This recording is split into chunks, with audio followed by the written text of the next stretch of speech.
കൂട്ടക്കൊലയിൽ ഈ രാജ്യവും ലോക മനസാക്ഷിയും ഞെട്ടിവിറങ്ങലിച്ചിട്ട് ഒരു മാസമാകുന്നു ഇന്ന്. പഹൽഗാം ആക്രമണത്തിന്റെ ചോരപ്പാടുകൾ മായാതെ നിൽക്കുമ്പോൾ ഉയരുന്ന വലിയ ചോദ്യത്തിന് അപ്പോഴും ഉത്തരമുണ്ടാകുന്നില്ല.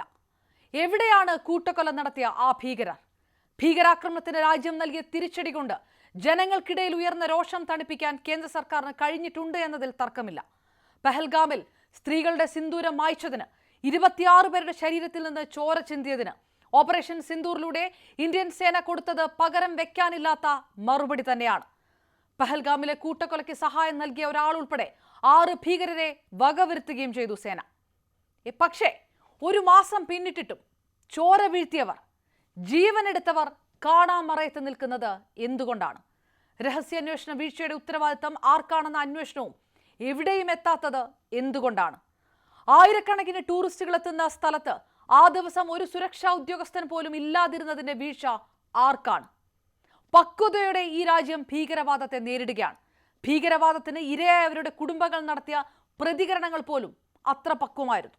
രാജ്യം വലിയൊരു കലാപത്തിലേക്കൊന്നും വഴുതി വീഴാതിരുന്നതിന് കാരണം കൂടി അവരാണ്. അവർക്ക് കൂടി കടപ്പെട്ടിരിക്കുന്നു നമ്മൾ. അതേപോലെ അവരോട് ഈ രാജ്യത്തിനുമുണ്ട് പ്രതിബദ്ധത.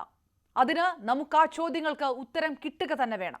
എവിടെയാണ് ആ ഭീകരർ ഇപ്പോഴും ഒളിച്ചിരിക്കുന്നത്?